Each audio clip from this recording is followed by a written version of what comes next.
샬롬. 날씨가 많이 추워졌죠. 추운 날씨 속에서도 하나님의 은혜를 사모하며 모인 예배자들의 마음을 우리 성령께서 따뜻한 감동으로 또 이 시간 교통해 주시기를 주님의 이름으로 축원합니다.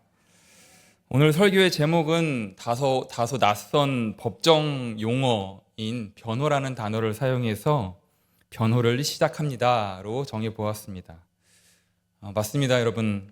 눈치채신 분은 아시겠지만 2022년 9월에 디즈니 플러스에서 방영한 12부작 변론을 시작하겠습니다 라는 드라마의 제목을 응용해 보았습니다. 함께 읽은 본문은 마치 재판장의 상황을 연상케 합니다. 누구를 위한 변호일까요? 포스터에 보시면 그 포스터에 나와 있는 글귀가 있습니다. 보이실는지 모르겠지만 외면하거나 조작하거나 파헤치거나 각자의 진실을 위해 변호를 시작합니다. 변론을 시작합니다 라고 되어 있습니다. 각자가 옳다고 생각하는 진실을 위해서 변론하는 것이죠. 보다 정확히 표현하자면 대제사장들과 오늘 본문 속에서 대제사장들과 바리새인들의 변론은 진실에 대해서 외면과 조작하는 것에 가깝습니다. 반면에 아랫사람들은 예수님을 잡으러 갔지만 오히려 예수님을 변호하는 꼴이 되었고, 똑같은 바리새인이었지만 그 중에 한 사람 니고데모가 예수님을 변론하는 것이 오늘 본문의 줄거리입니다. 같은 바리새인인데 왜 이런 차이를 보이는 것일까요? 일찍이 하나님께서는 모세의 뒤를 이어서 여호수아를 이스라엘의 지도자로 세우시고 이렇게 말씀하셨습니다. 우리 여호수아 1장 7절의 말씀을 화면을 보시면서 함께 봤습니다. 오직 강하고 극히 담대하여 나의 종 모세가 내게 명령한 그 율법을 다 지켜 행하고 우로나 좌로나 치우치지 말라. 그리하면 어디로 가든지 형통하리니. 아멘. 여호수아는 이 말씀을 그의 발걸음의 나침반 삼아서 끝까지 중도에 포기하지 않고 끝까지 하나님께서 이끄시는 방향으로 걸어갔고, 늙어서 하나님의 부르심을 받기 전에는 온 이스라엘을 불러놓고 이렇게 당부합니다. 우리 여호수아 23장 6절의 말씀도 함께 봤습니다. 그러므로 너희는 크게 힘써 모세의 율법책에 기록된 것을 다 지켜 행하라. 그것을 떠나 우로나 좌로나 치우치지 말라. 아멘. 역시나 바리새인 중에 바리새인이었던 바울도 다메섹 도상에서 부활하신 예수님을 만났던 그 바울이 자신의 삶을 하나님께 전제로 부어드리면서 끝까지 믿음의 길을 달려갔던 것처럼 그보다 앞서 있었던 하나님의 종 여호수아는 한결같이 하나님을 섬겼던 신앙인이었습니다. 복음서를 읽는 신앙인들로부터 주로 비판의 대상이 되는 바리새인들은 본래 참으로 한결같은 신앙인들이었습니다. 하시딤이라 불리는 경건한 유대인들이 그들의 모체인데, 그들은 본래 어떠한 제국의 압제 아래에서도 율법을 지키고자 목숨까지 걸었던 경건한 유대인들이었습니다. 그런데 문제는 그들이 율법을 철저하게 지키기 위해서 그들만의 세부적인 율법 조항들을 굉장히 많이 만들었고, 그 결과 본래 하나님께서 이스라엘 공동체에게 주신 율법의 정신과는 다소 많이 벗어난 것에 문제가 있었습니다. 결국 그들이 만들어낸 율법은 그들만의 리그, 그들만의 세상을 만들게 되었고, 그 안에 들어오지 못한 사람들은 모두 부정하고 낙오된 사람으로 취급하게 됩니다. 하나님께서는 분명 율법을 잘 지켜서 우로나 좌로나 치우치지 말라고 하셨는데, 시작은 율법을 더 잘 지키기 위한 순수한 목적이었을지라도 나중은 지극히 한쪽으로 치우친 결과를 낳게 된 것이죠. 이처럼 오늘 본문에서는 편중되게 한쪽으로만 치우쳐 있는 바리새인들의 모습을 발견할 수 있습니다. 유대인의 3대 절기 중 하나인 초막절이 가까워지자 예루살렘에 많은 인파가 몰렸습니다. 요한복음에 의하면 예수님은 적어도 3번 이상 예루살렘에 올라가셨습니다. 그러니 갈릴리뿐 아니라 사마리아에서도 예수님께서 보이신 표적과 가르침으로 인해서 사람들은 이미 예수님을 믿고 따르기 시작했습니다. 앞에 7장 31절에서 무리 중에 많은 사람이 예수님을 믿고 말하되 그리스도께서 오실지라도 그 행하실 표적이 지금 이 사람이 행한 것보다 더 많으랴 라며 수군거립니다. 이처럼 그들은 아직 표적만 보고 믿는 유아기 신앙인에 불과했지만 그들이 예수님을 범상치 않은 분으로 여긴 것은 분명했습니다. 그리고 예수님께로부터 시작되는 그 참된 가르침을 통한 자기 삶의 변화를 위해서 그분을 믿고 따르기 시작했던 것입니다. 그런데 초막절 중간에 예루살렘에 꽉 찬 무리 사이에서 예수님이야말로 그리스도가 아니냐라며 수군거리는 소리가 바리새인들에게까지 들리게 됩니다. 더 이상 간과할 수 없었던 바리새인들은 예수님을 잡아 죽이려고 대제사장들과 작전을 짭니다. 당시 유대인들의 최고 의회인 산헤드린, 오늘의 국회와 같은 그런 법정 기구죠. 의원들은 총 71명으로 구성됩니다. 크게 세 부류로 구성되었는데, 첫째 부류는 대제사장들로 현직 대제사장과 전직 대제사장 그리고 중견 제사장들이고, 둘째 부류인 율사들은 구약 성서와 조상들의 전통을 전공한 이들인데 주로 바리새파가 여기에 많이 속해 있었습니다. 마지막으로 원로원 부류인데 이들은 지방의 유지들입니다. 이렇게 산헤드린은 명예와 또 다수와 돈이라는 삼중 권력을 가진 막강한 조직이었습니다. 그런데 모순적이게도 아이러니하게도 예수님은 성전에서 가르치시며 외쳐 이르시기까지 하시면서 드러내놓고 활동하시는 반면에 이들은 지금 은밀하게 예수에 대해 공무를 집행한 셈입니다. 그들은 은밀히 아랫사람들을 보내어 예수를 잡아오라 명령합니다. 그런데 어찌된 영문인지 최고의회의 명령을 받은 하인들은 빈손으로 대제사장들과 바리새인들에게 돌아왔습니다. 이 정도 되면 그 하인들도 명령 불복종으로 신변이 위험할 수 있는 상황입니다. 그들은 하인들을 다그치듯이 묻습니다. 어찌하여 잡아오지 아니하였느냐? 그런데 여러분, 하인들의 대답이 그들의 간담을 서늘하게 합니다. 그 사람이 말하는 것은, 그 사람이 말하는 것처럼 말한 사람은 이때까지 없었나이다. 그렇습니다. 예수를 잡아오라고 명령한 대제사장들과 바리새인들은 이제까지 그렇게 신성 모독적인 발언을 하면서 자기들이 만들어 놓은 그 거짓 평화에 정면으로 도전하는 사람은 보지 못했던 것이죠. 그래서 그들은 하인들을 시켜서 은밀하게 예수를 제거하고자 했던 것입니다. 그런데 이제까지 어떤 명령이든 복종했던 하인들조차 예수님의 말씀을 듣고 그분의 행동을 보고 나서 이번만큼은 그들의 심경에도 대단한 변화가 있었습니다.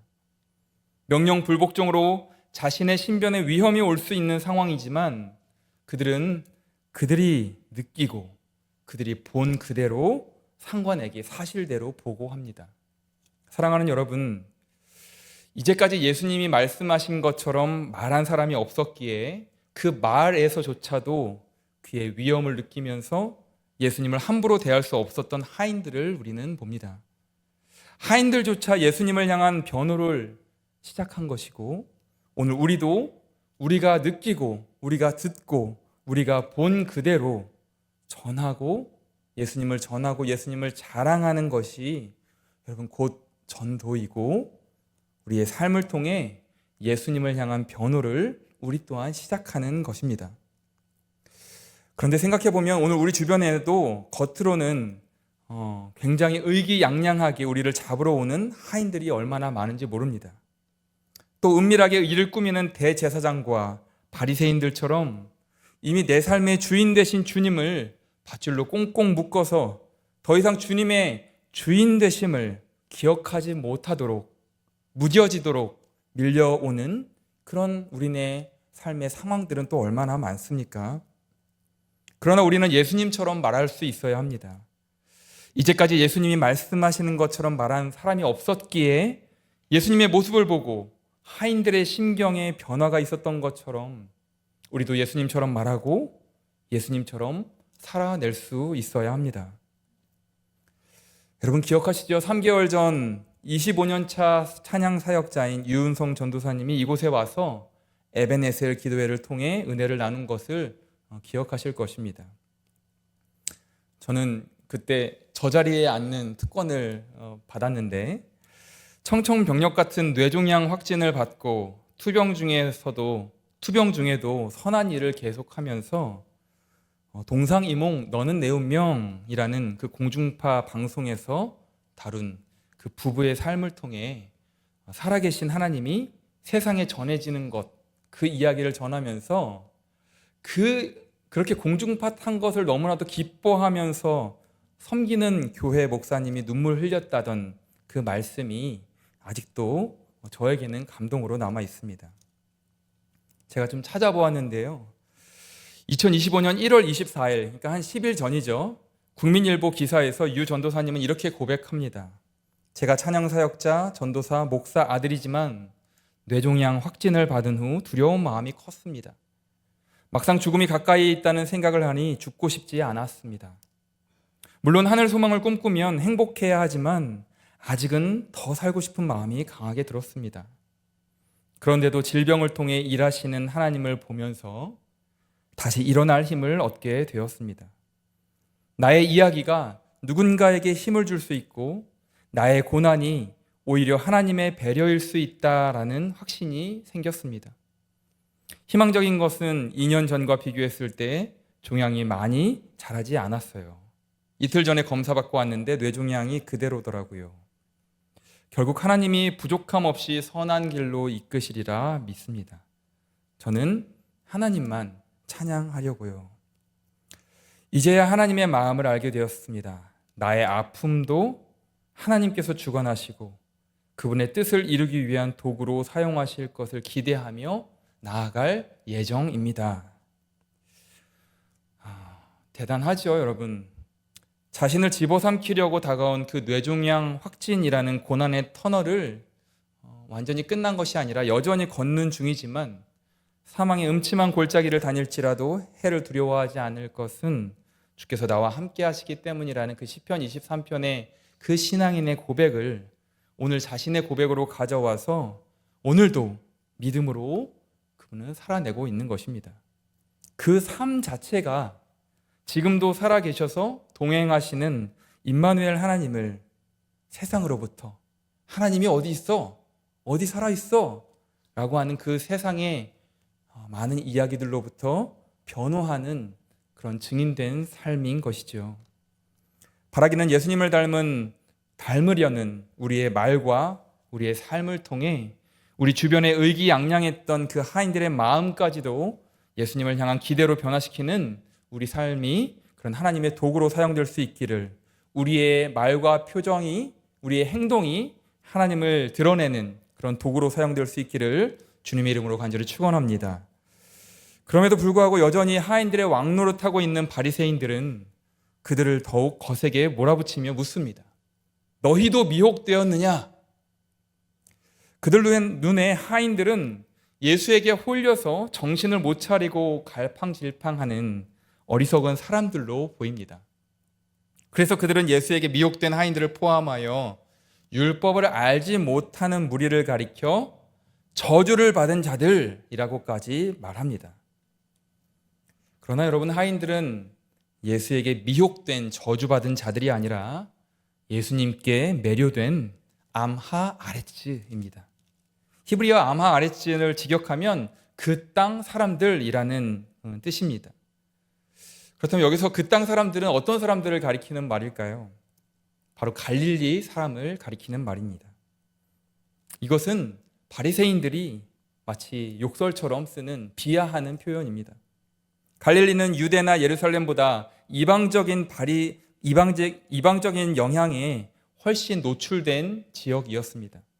그래서 그 주민들은 율법에 대한 지식도 별로 없고 율법에 신실하지도 못했던 사람들로 여겨졌습니다. 아마 아레츠는 율법을 알지 못하는 무리, 즉 시골뜨기를 뜻하는 랍비들의 표현입니다.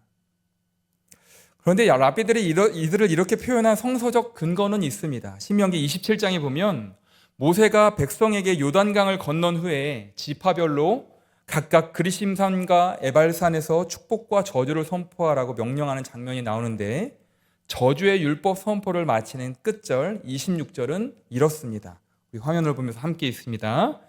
이 율법의 말씀을 실행하지 아니하는 자는 저주를 받을 것이라 할 것이요 모든 백성은 아멘 할지니라. 그래서 랍비들은 자신이 율법을 알지 못하는 그들과는 구별된 하늘 백성이라고 스스로 생각했습니다. 그리고 그 외에는 저주받아 마땅한 그 땅 사람들이 되는 것이지요. 그런데 랍비들은 특히 11조와 정결례법을 지키지 않는 유대인들을 증오하고 천시하는 뜻으로 그들을 가리켜 아마아레츠라고 칭했습니다. 오늘 본문에서 바리새인들이 하인들을 포함하여 예수님께 매료된 무리에게 저주를 받은 자라고 욕한 것도 그런 맥락에서 이해할 수 있습니다. 갈릴리 사람들이 왜 율법을 제대로 알지 못했는지, 그들이 왜 율법을 제대로 실행할 수 없었는지에 대한 관심은 없었습니다. 그들을 다스리고 있었던 로마 제국의 세금과 또 분봉왕으로 세워졌던 분봉왕의 세금과 그리고 율법에서 금지했던 고리대금업까지 삼중고를 겪었던 그 당시 갈릴리 사람들은 말 그대로 정말로 소수만 잘 살고 다수는 정말 빈곤한 그런 계층 구조의 사회였습니다. 당국자들이나 바리새인들은 오직 그들만의 세상에서 하나님은 꼭두각시 사장으로 앉혀놓고 스스로를 율법주의라는 올무에 가두면서 참 자유를 누리지 못하면서도 문의는 하늘 백성인 것처럼 포장하며 스스로 포장하며 살았던 것입니다. 여러분, 그런데 이때 당국자들과 바리새인 중에 그를 믿는 자가 있느냐라는 무모한 선포에 답하기라도 하듯이 그들만의 세상에서 하나님의 세상으로 용감하게 먼저 한 걸음 내디딘 사람이 나타났습니다. 바로 니고데모입니다. 본문은 그런 그를 이렇게 소개합니다. 그 중에 한 사람, 그러니까 바리새인 중에 한 사람, 곧 전에 예수께 왔던 니고데모. 요한복음 3장 1절에서 처음 소개하고 있는 니고데모는 바리새인으로 유대인의 지도자였습니다. 유대인의 지도자라 함은 그 역시 71명으로 구성된 사내들인의 공회원이었음을 말합니다. 니고데모와 예수님의 첫 만남은 니고데모가 밤에 예수님을 찾아가서 대화를 요청하면서 시작되었죠. 그 역시 예수님이 보이신 표적을 보면 하나님이 함께 하시지 않고서는 불가능한 것임을 확신하면서 예수님을 하나님께로부터 보냄받은 선생, 랍비 정도까지는 인정했었습니다. 그런데 거듭나지 않으면 하나님의 나라를 볼 수 없다는 예수님의 말씀을 듣고 거듭남의 의미를 이해하지 못하고 계속 질문하다가 이스라엘 선생이라면서 그것도 모른다고 예수님께 꾸중을 들었죠. 예수님과의 첫 만남에서 니고데모는 아직 예수님의 표적에 머물러 있는 유아기 신앙인이었다면 오늘 본문에서 만나는 니고데모는 그보다는 조금 더 성장한 모습을 보여줍니다. 그는 드디어 거듭남의 비밀을 깨달은 것일까요? 그들만의 세상에서 갇혀있던 자신의 발을 하나님의 세상으로 그는 깊이 한 걸음 내디뎠습니다.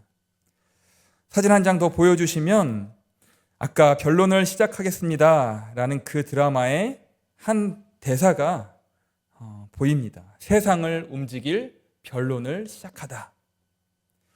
여전히 그들만의 세상에 갇혀서 왕노릇하려는 동료 바리새인들과 당국자들 앞에서 마치 예수님과 예수님께 매료되었던 아마아레츠들의 국선 변호사라도 된 것처럼 율법의 정확성을 가지고 율법에 갇힌 세상을 움직일 변론을 니고데모가 드디어 시작합니다. 51절인데요. 우리 율법은 사람의 말을 듣고 그 행한 것을 알기 전에 심판하느냐? 그렇지 않다라는 것이죠. 이 말씀은 그들이 최고 의회인 사내들인으로서 재판할 때 지켜야 할 율법의 원칙을 말하는 것입니다. 우리 신명기 1장 16절에서 17절까지를 함께 화면을 보고 있겠습니다. 내가 그때에 너희의 재판장들에게 명하여 이르기를 너희가 너희의 형제 중에서 송사를 들을 때에 쌍방간에 공정히 판결할 것이며 그들 중에 있는 타국인들에게도 그리할 것이라. 재판은 하나님께 속한 것인즉 너희는 재판할 때에 외모를 보지 말고 귀천을 차별 없이 듣고 사람의 낯을 두려워하지 말 것이며 스스로 결단하기 어려운 일에 있거든 내게로 돌리라. 내가 들으리라. 이 율법에 담긴 정신은 쌍방에 대한 공정성을 보여줍니다. 이 공정성은 타국인뿐만 아니라 외모와 귀천에서 어떠한 차별도 없이 공정한 재판이 이루어져야 함을 보여줍니다. 오늘날의 유전무죄 또 무전유죄와 같은 법의 한계를 훨씬 뛰어넘는 인간의 존엄에 대한 그 고귀한 율법 정신이라고 할 수 있습니다. 니고데모가 율법에 정통한 사람이었고 그래도 이스라엘의 지도자로 서 있는 사람이었으니 피고가 예수님이 아니었어도 사내들인에 있는 의원 중 적어도 한 명은 온전한 율법 정신을 가졌을 것이고 이 정도는 변호할 수 있는 것 아닌가라고 우리는 생각할 수도 있겠죠.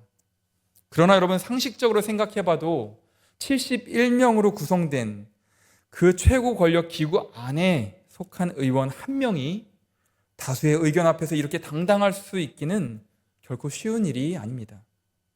그리고 사람들의 눈을 피해 몰래 밤에 예수님을 찾아갔던 니고데모의 모습을 우리가 기억한다면 지금의 니고데모의 모습은 뭔가 달라져 있습니다. 앞서 말씀드린 대로 그 당시 사회의 분위기로는 더더욱 그렇습니다. 마지막으로 사진 하나 더 보시면 이 글귀에 이렇게 써 있습니다. 국선 변호사, 세상과 사람을 보다. 세상과 사람을 보다. 그는 예수님을 위한 국선 변호사로서 율법에 갇힌 세상이 아닌 본래의 율법 정신이 오롯이 흐르는 하나님의 세상을 보기 시작했습니다. 그는 예수님처럼 사랑의 마음으로 사람들을 바라보기 시작했습니다. 믿음의 눈을 뜬 것이죠. 아직 완전하지는 않지만 그는 예수님과의 만남 이후 그들만의 세상에서 하나님께서 통치하시는 세상으로의 그 거듭난 삶을 시작한 것입니다. 예수님을 변호하는 삶의 걸음을 시작한 니고데모의 삶은 이후에 어떻게 되었을까요? 보통 성서에서 한 인물에 대한 소개는 일회적인 경우가 많지만 니고데모는 3번이나 등장합니다. 하나님께서는 요한복음의 니고데모를 통해 그리스도인의 성장 스토리를 보여주고 또 우리로 하여금 알려주고 싶으셨던 것일까요? 요한복음 19장 39절 우리 함께 읽겠습니다. 일찍이 예수께 밤에 찾아왔던 니고데모도 모략과 침향 섞은 것을 100리트라쯤 가지고 온지라. 아멘. 예수님의 장례식을 묘사하는 본문입니다. 이것이 어느 정도인지 대략 느낌을 알 수 있는 사건이 있었는데 일전에 마리아는 순전한 나드 한 근, 한 리트라를 주님의 발에 부었습니다. 그때 그녀가 부은 향유는 약 300에서 400g 정도 됩니다. 그때 가룟 유다는 그 향유를 300데나리온에 팔지 않고 낭비했다는 듯이 난리를 피웠었죠. 그런데 니고데모는 1리트라도 아닌 100리트라, 거기에 100배나 되는 100리트라를 가지고 왔으므로 30에서 40kg을 갖고 온 셈입니다. 정확히는 32.7kg입니다. 이것은 엄청난 양으로 일반인들을 위해서는 쓰지 않는 양이고 왕의 장례를 위해 사용된 양입니다. 이것이 여러분 무엇을 의미합니까? 예수 그리스도의 장례는 왕의 장례였다라는 것을 의미합니다. 사랑하는 여러분, 니고데모는 처음에 다소 조심스럽게 예수님과 마주했고 그래서 마치 소심한 듯 보였습니다. 그러나 그는 예수님을 만난 후 하늘의 꿈을 꾸기 시작했습니다. 잘은 모르지만 예수님께서 말씀하시는 그 하나님 나라의 꿈을 꾸기 시작했다는 것입니다. 거듭난 바리새인 니고데모는 믿음의 눈으로 세상을 바라볼 줄 아는 하늘 백성으로서 자신의 삶을 통해 예수님을 그리스도 되게, 예수님을 예수님 되게 하는 변호를 시작했던 것입니다. 그는 여전히 바리새인이지만 그러나 그는 더 이상 그들만의 세상에 갇혀 갈릴리에서는 선지가 날 수 없다고 말하는 바리새인이 아닙니다.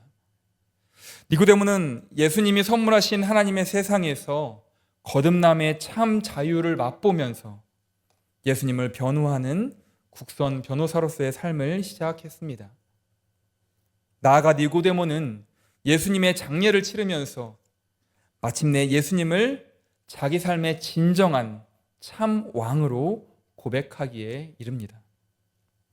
니고데모는 그가 할 수 있는 작은 것부터 실천하면서 예수님을 위한 변호를 시작했지만 오히려 하나님께서는 니고데모를 위해서 하나님의 사람 니고데모를 위한 변호를 일찌감치 먼저 시작하셨던 것입니다.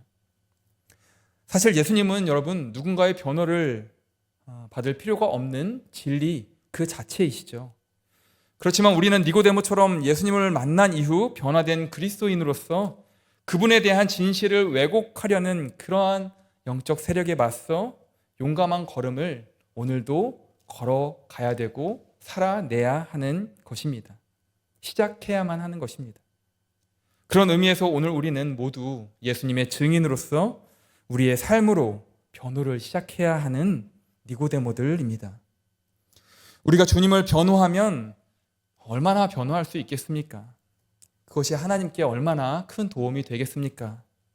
그저 그런 삶을 위해 부단히 우리는 노력할 뿐이죠. 그러나 더욱 놀라운 주님의 은혜는 여러분 여기에 있습니다. 오히려 성도를 변호하시는 보혜사 성령을 보내주셨고 연약한 성도를 대신하여 탄식하며 기도하실 뿐만 아니라 성령께서 성도들을 끝까지 견인해 가신다라는 사실입니다. 우리는 지금 이 땅에 살지만 이 땅에서부터 천국을 맛보며 살고 영원한 천국의 소망을 품고 사는 그리스도인들입니다. 새롭게 열어주신 2월, 오늘도 지금도 말할 수 없는 탄식으로 우리를 대신하여 변호를 시작하신 보혜사 성령의 다스림 안에서 변화된 삶의 걸음을 다시금 우리가 할 수 있는 것에서부터 표정과 언어와 행동에서부터 다시금 시작하는 오늘의 니고데모들로 살아가시기를 주님의 이름으로 간절히 축원합니다. 우리 말씀을 기억하며 이 찬양 함께 고백하기 원하는데요.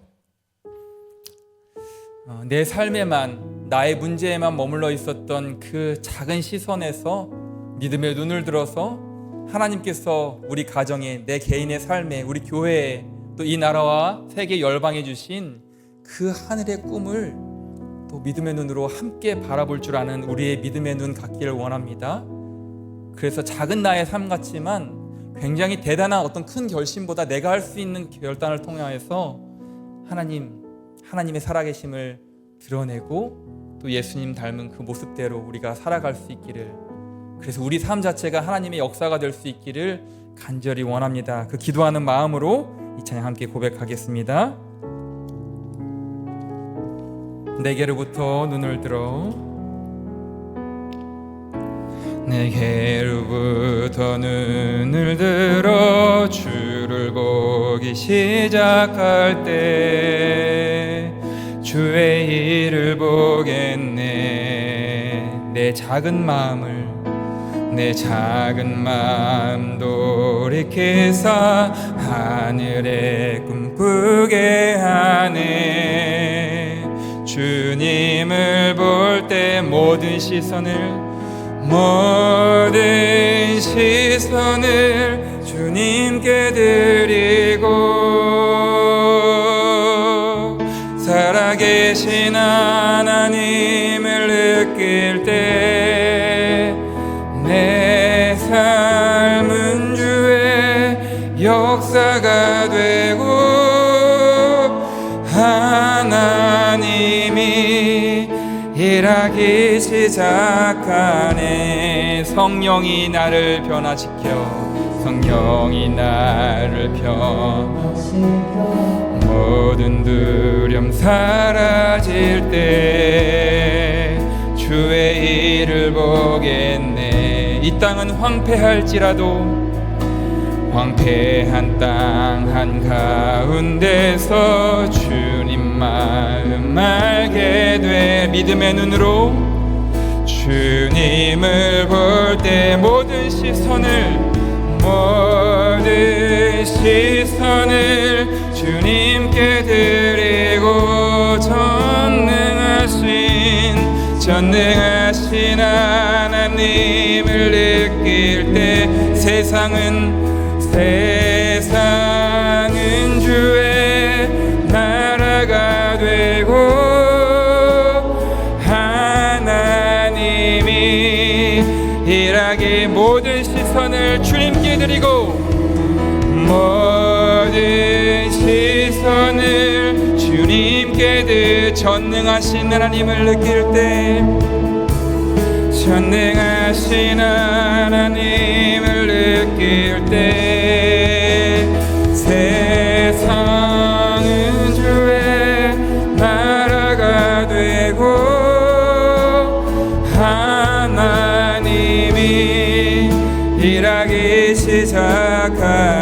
시작하네. 여러분, 이 시간 우리 함께 기도하기 원하는 것은 하나님, 우리의 눈이, 우리의 시선이 정말 갇혀있는 율법주의에 갇혀 사는 그런 바리새인들과 같은 그런 시선이 아니라 정말 우리의 작은 시선, 작은 삶에 매몰된 그런 시선이 아니라 믿음의 눈을 높이 들어서 나의 삶을 향한, 또 우리 가정의 삶을 향한, 또 우리 교회를 위한, 또 이 나라와 민족과 열방을 위한 하나님께서 이루고자 하시는 그 하늘의 놀라운 꿈을 우리의 믿음의 눈으로 바라볼 수 있는 믿음의 눈을 갖게 하여 주옵소서. 그래서 예수님의 증인들로서 믿음의 눈을 높이 들어 하늘의 꿈을 꾸며 거룩한 삶으로 예수 그리스도를 우리의 삶으로 변화하는 삶 살아내게 하여 주옵소서. 우리 주여 한번 부르시고 간절히 기도하며 나아갑니다.